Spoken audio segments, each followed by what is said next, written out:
GPS가 연결되었습니다. 최경영의 최강 시사. 여의도 신호등.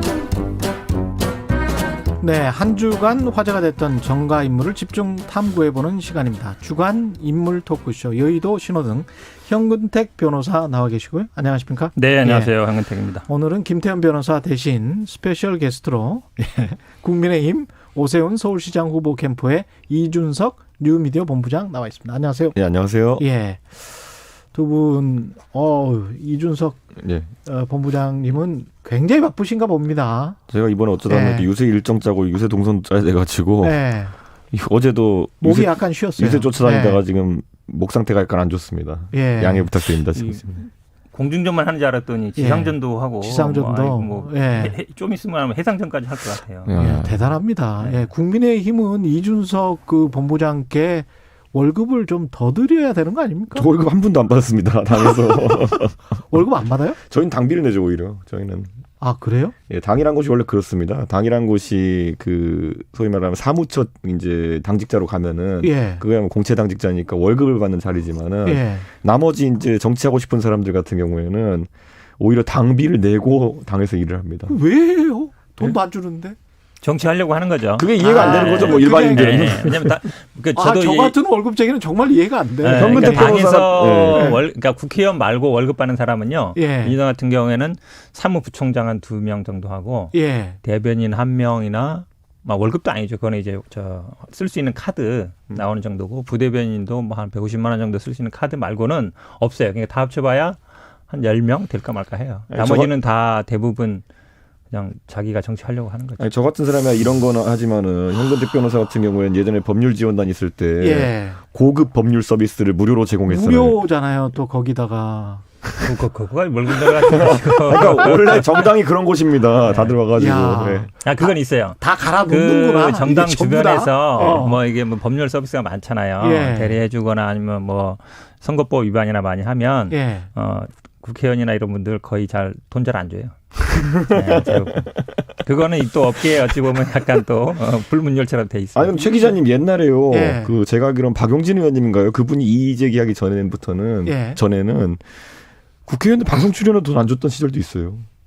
그랬었습니다. 예. 예. 특히 공영방송에서는 돈 안 줬습니다. 저도 모방송국에요. 예. 한번 가서 예. 이게 막 터져 나오는데 예. 한번 갔더니 이거 안 완전 준다는 폭로전인데? 거예요. 예. 그랬더니 이유를 따져봤더니 예. 당직자인데 변호사에서 안 준다. 예. 그래서 제가 SNS 올렸어요. 아, 그러셨구나. 이거 말도 안 된다. 딴 데는 왜 안 주는데 거기 안 주냐 이랬더니 아니, 국회의원은 공직자여서 안 줬던 거고. 또 변호사라고 안 변호사는 주더라고요. 줘야지. 네. 변호사는. 그래가지고 SNS 올렸더니 그거는 횡포네. 한 달 후쯤에 예. 본부장이 허락했다고 그다음부터 받은 적이 있어요. 최경영의 최강 시사는 드립니다. 네, 드리고 있습니다. 예, 이번 주에 현근택 변호사는 박형준 국민의힘 부산시장 후보는 빨간불이고 이준석 본부장은 김종인 국민의힘 비대위원장은 파란불이다. 예.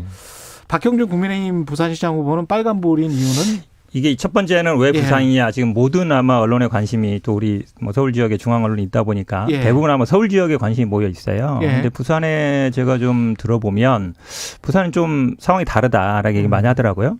특히 박영준 후보에 대한 얘기들이 보면 여러 가지 제가 다 열거도 할 수 없는데 공통점이 하나 있냐 뭐냐면 부동산과 관련된 거예요. 예.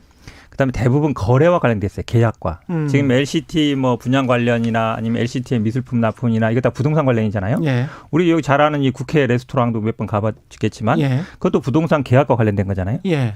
그다음에 지금 예를 들어서 재산 등록을 누락했느니 말았니 나온 것도 결국 부동산 얘기예요. 음. 부동산 그게 미술관 영업실인지 뭔지 모르겠지만 예. 그다음에 어제 새로 나온 얘기도 보면 부산시에서 땅을 싸게 사가지고 그다음에 그거를 누구한테 싸게 팔았는데 나중에 알고 봤더니 부인하고 다른 데서 땅을 샀더라. 그것도 결국 부동산 얘기잖아요. 결국은 이분이 그동안 어찌 보면 재산을 형성하거나 살아온 게 결국 부동산과 관련된 일들로 다 이루어진 거다. 그 부분이 사실은 서울 지역은 지금 LH가 굉장히 이슈지만 예. 부산에서는 이 박영준 후보의 부동산과 관련된 이슈들이 최근에 굉장히 뜨거워지기 때문에 예. 그래서 제가 보기에는 빨간불을 했습니다. 이준석 본부장. 예. 예, 그렇게 하실 수 있는데요. 저는 이 수많은 의혹 제기와 네거티브를 하고도 최근에 지지율 격차는 왜 벌어지는 것이냐. 이걸 생각해 봐야 될 정도로 제가 물타기 하려는 건 아니지만은 예.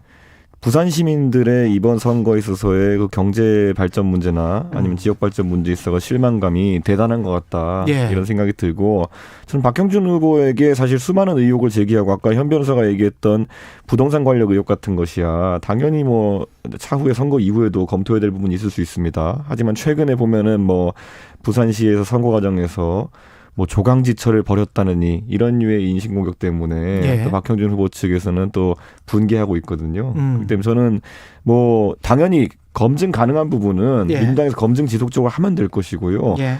과거에도 보면 뭐 저희 오세훈 후보의 내곡동 땅 문제 같은 경우에도 2010년도에 선거 때 줄기차게 들고 나오다가 그 이후에는 또 뒤처리를 안 했어요. 그 다음에 또 이제 10년 지나가지고 지금 또 들고 나오고 선거 때만 이렇게 들고 나오는 네거티브 의혹 갖고는 유권자의 마음을 돌리기 어려울 거다. 만약 진짜 박형준이나 오세훈 후보의 부동산 취득 등에 대해서 아니 보상 등에 대해서 큰 문제가 있다고 생각하면은 고소고발도 하시라 이렇게 생각합니다. 법적으로 해라. 제가 보기에는 뭐 저도 뭐 조강지처 버렸다라는 표현은 자체는 좀 오버라고 보는데요. 예. 근데 이제 중요한 문제는 하나 있어요. 예. 이게 예를 들어서 그냥 우리가 뭐 이렇게 이혼하고 재혼을 했는데 당연히 자유죠. 예. 이혼도 할 수 있고 재혼도 할 수 있어요. 근데 그 사유가 뭐냐가 중요해요. 예를 들어서 뭐 서로 합의하에 이혼한 다음에 다른 여자를 만나서 재혼한 건 아무 문제가 없죠. 예. 근데 부인이 있는 상태에서 다른 여자를 만나서 한마디로 얘기하면 바람을 펴서 이혼하고 재혼한 거다. 그건 제가 보기에 우리 물론 뭐 간통죄는 없어졌습니다만 도덕적으로는 윤리적으로 문제될 수 있는 사안이에요. 그러니까 저는 표현상에 과한 건 있지만 과연 그 사유가 뭐냐는 따져볼 필요가 있다. 왜냐하면 그게 개인의 예를 들어서 왜냐하면 이게 지금 그 이현주 의원하고 경선할 때 문제돼요. 이현주 의원이 계속 그런 얘기들을 뭐 엑스파일 얘기하면서 그런 문제들 얘기했었거든요. 그렇게 본다 그러면 이것도 제가 보기에는 공직 후보자의 검증 대상은 된다. 사유가 뭐 뭔지는 중요하다고 봐요. 저는 검증 사유가 될 수 있다 저도 보는데요. 다만 현근택 변호사도 지금 이제 그냥 가정법을 쓰고 있지 않습니까? 만약 그런 상황이라고 한다면은 문제가 될 수 있다. 그러니까 저는 오히려 민주당 책임이 있는 분이 어떻게 사실관계를 정리해가지고 그러한 일이 있었다. 라고 이제 적시해서 만약에 이 의혹을 제기한다면 모르겠지만은 사실 가정법으로 들어가면 저희도 의혹 제기할 수 있는 거 굉장히 많습니다. 예, 뭐 이러이러했다면 사람의 생각을 읽을 수는 없는 것이고 또 사람의 사생활을 저희가 뭐 사찰하는 게 아닌 이상 어떻게 읽겠습니까? 그렇기 때문에 뭐 민주당이 지금 부산 선거에서 악정구토하고 있는 것은 알겠지만은 가정법만으로 우리 후보에 대해 가지고 공격하는 건 좀 무리가 아닌가 싶습니다. 가정법은 아니고 한마디로 하면 이제 박형준 후보 여자 문제가 과연 깔끔하냐 안 하냐 그 부분이에요. 근데 그 부분은 제가 보기에 부산 지역에서 뭐 기자들이나 아니면 뭐 언론들이 있기 때문에 저는 뭐 보도는 나올 거라고 보고 있습니다. 그 부산 같은 경우에 이준석 본부장은 최근 지지율 격차가 더 벌어지고 있다 이렇게 표현을 했는데 그건 뭐 제 수치로 좀 본 적이 없는데 모르겠어요. 어쨌든 뭐 저야 뭐 우리 당 쪽 사람들한테 얘기 듣는 거니까 모르겠는데 어쨌든 서로 사실은 이제 그러니까 말씀처럼 그러니까 가덕도라든지 이런 건 이제 뭐 아주 큰 이슈는 아니지만 이런 이제 그러니까 LH 문제는 사실은 뭐 약간 서울 지역, 수도권 지역의 중심 문제고요. 저는 아마 이 박영준 문제가 하루에 하나씩 거의 나오고 있거든요. 어제도 하나 나왔고 제가 보기엔 뭐 오늘도 하나 나올지 어찌 모르겠지만 계속 이 부동산 관련 문제들이 엮여 있고 거기에 사생활 문제도 저는 뭐 선거에 대한 이슈는 될 거라고 봐요. 근데 이준석 본부장도 아까 이야기했지만 이게 재보궐선거 끝나고 오히려 당선이 되면 박형준 후보가 당선이 되면 대권 대선 관련해서 이게 계속 어떤 걸림돌이 될 가능성, 그러니까 LCT 의혹이랄지 이런 것들이 그래서 국민의힘에 부담을 줄 가능성은 없나요? LCT라고 하면은 저희가 이번에 특혜 분양 문제가 이제 주로 언급이 됐지만은 인허가 과정부터 해가지고 이미 법적 처분을 받은 분도 있고요. 그리고 항상 그곳에 대해서는 의혹이 많았던 사건입니다. 다만 공교롭게도 지금까지 수사를 진행하려고 할 때마다 용두사미로 끝났던 것에 대해 가지고는 저도 정가에 있는 파다한 이제 가정법이 비슷한 얘기를 하자면은 여야 양측의 공이 문제가 되는 사람들이 있어서 그렇다라는 얘기가 많았었는데 뭐 저는 LCT에 집 없습니다. 그렇기 때문에 깔끔하게 좀 수사 좀 하십시오. 중요한 얘기 했는데요. 이거는 사실은 여야의 문제는 아니에요. 부산 지역에 소위 말하는 힘 있는 사람들은 대부분 이제 어떤 식으로든 관계되어 있는 거예요. 그러니까 지금 실 회장이 구속돼 있음에도 불구하고 뭐 운영이 되고 있단 말이죠. 아직도 그렇고. 근데 이 문제는 사실은 한번 털긴 털어야 돼요. 왜냐하면 분양이며 지금 뭐 5억 주면 영주권 주면 온갖 특혜들이 다 들어갔단 말이죠. 처음에 분양뿐만 아니라 인허가 날 때도 그렇고 딱 보면 알아요. 거기에 저런 건물이 과연 들어갈 수 있나? 그리고 지금 현재 어찌 보면 부산에서 제일 비싼 집으로 돼 있단 말이죠. 그러다 보니까 이 문제는 사실은 제가 보기에 여야를 떠나서 부산 지역에 어쨌든 그 정치권이라든지 지역에서 쉽게 얘기한 유력 인사들이 대부분 걸릴 수 있는 문제이기 때문에 한번 뭐 제가 보기 특검으로라도 살펴봐야 된다 보고 있습니다. 지금 한 5분, 6분밖에 안 남아서 예, 김종인 위원장은 파란불을 고르셨는데 이건 뭐 파란불일 수밖에 없죠. 최근에 이제 그 선거 끝나고요. 행보도 보시면은 바로 이제 광주에 다시 찾아가셔가지고 호남 인심, 그러니까 결국에는 서울에 거주하시는 호남 분들의 민심을 다독이면서 중도 확장 행보를 하겠다. 이게 보였지 않습니까? 전반적으로 이번에 선거 지휘 과정이 아무도 예상하지 못했던 오세훈 후보의 경선 승리, 단일화 승리까지의 그 드라마를 만들어내는 것이 이게 공정한 경선 관리라든지 이런 것들이 뒷받침되지 않으면 불가능한 것이거든요. 그런데 이번에 김종인 위원장이 컨셉을 잘 잡아서 여기에 이르게 했다. 이것 때문에 주가가 올라가는 것 같고요. 이미 이분은 박근혜, 문재인 두 분의 대통령을 만드는 과정에 기여하신 분입니다. 그렇기 때문에 이제 곧 다가올 내년에 있을 대선 1년도 안 남았습니다. 이제 그 대선에 있어 역할론이 갈수록 높아질 수밖에 없다는 생각을 합니다. 현근택 변호사님은 동의하십니까? 저는 뭐 그 부분에는 동의합니다. 왜냐하면 실제로 이번 그 경선 과정에서 보면 김종인 비대위원장의 역할이 굉장히 컸거든요. 그렇죠. 실제로 오세훈 후보의 본인 능력도 있지만, 그러니까 결국 어떤 조직의 리더라든지 아니면 뭐 비대위원장 이런 사람들은 방향을 잡아주는 거거든요. 일일이 뭐 어떤 구체적인 것보다. 근데 큰 틀에서 방향을 잡아준 것 같아요. 그러니까 당을 중심으로 해서 해야 된다. 결국은 어떤 조직이든지 정당이든 잘 되려면 그 리더가 방향성이 잡아지는데 결국은 아마 당 중심으로 당의 후보를 만들어야 된다. 그 메시지는 통한 거잖아요. 지금 어제도 얘기했지만 광주를 몇 번 계속 가는 거예요. 이것도 굉장히 무서운 거죠. 민주당 입장에서. 그렇죠. 서울에 광주 출신들도 많고 거기 또 자식들도 많고 그러니까 민주당이 어쩌면 핵심 지지 기반이라 할 수 있는데 상대방의 핵심 지지 기반을 빼앗자고 하는 거잖아요. 한마디로 얘기하면 그게 더 무서운 거죠. 예전에 다른 뭐 당대표나 이런 분들은 그런 분들이 없었거든요. 그렇죠. 그러니까 만만치 않은 거죠. 저는 그리고 대선 주자들 입장에서 최근에 높은 지지율을 구가하고 있는 윤석열 전 총장 포함해가지고 이런 게 있습니다. 여의도 정가에 보면 굉장히 많은 정치적 멘토를 하는 분들이 돌아다니십니다. 이분들 보면은 여의도 앞에 카페에 가보면 많으십니다. 근데 그분들 중에서 저희가 굳이 이제 교육기관에 비유하자면은 학원은 돈 내면 가는 곳입니다. 그렇죠. 하지만은 무형문화재 전수 받으려면은 스승과 제자와 교감이 있어야 됩니다. 그리고 스승이 인정을 해야 됩니다. 너는 내 무형문화재를 전수 받을 만하다.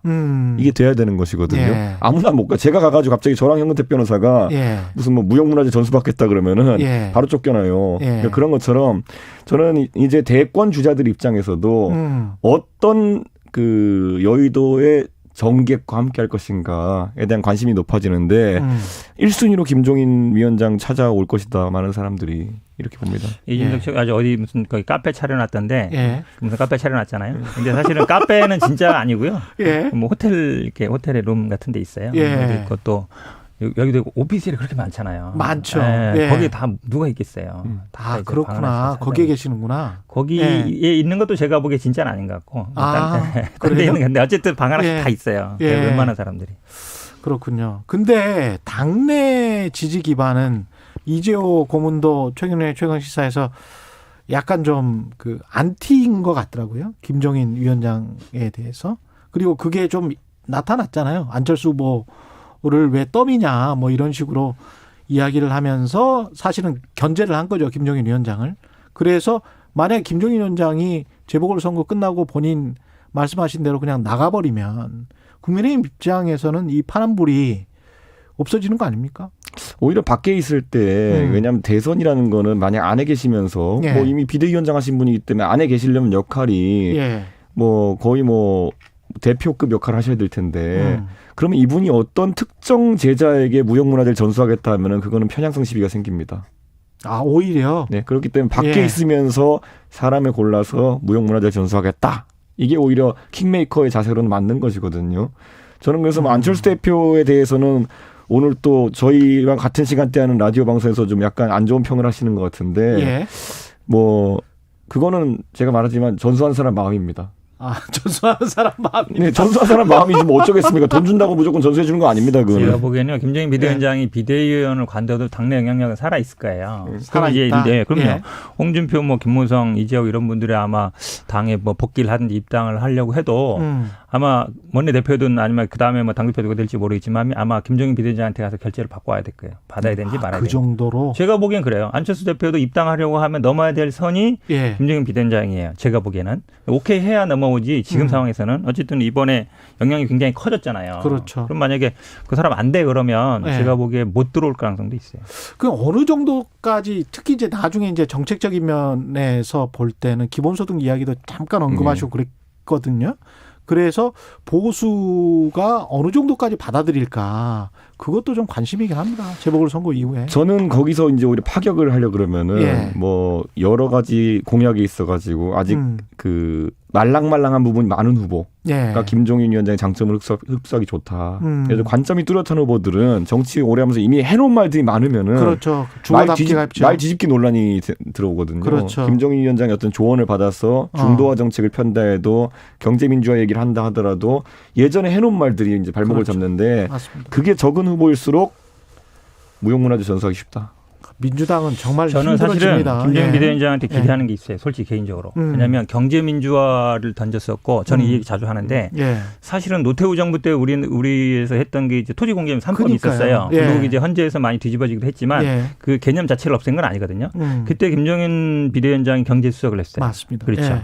근데 저는 이거를 여야를 떠나서 지금 뭐 투기 접고 어쩌고 얘기하는데 근본적으로 이 토지에 대한 공개념을 다시 만들어야 돼요. 그럼 제가 보기에는 만약에 위헌을 넘으려면 뭐 개헌을 하다든지 아니면 더 다른 방법을 찾아야 되는데 예. 그런데 제가 보기에 역할을 하는 게 김종인 비대위원장의 역할이다. 이 화두를 던졌을 때 제가 보기에 민주당도 반대하기 힘들어요. 근데 이 근본적인 토지를 어떻게 볼 거냐. 예. 요거를 바꿔야 제가 보기엔 이걸 아무리 처벌한다고 해도 이 지금처럼 그냥 누구든지 살 수 있고 누구든지 이런 상태에서는 안 없어지는 거거든요. 예. 저는 이 화두를 던지면 뭐 좀 통할 거다라고 보고 있어요. 저 정도면은 현근택 변호사에게도 좀 전수해 줄 수도 모르겠습니다.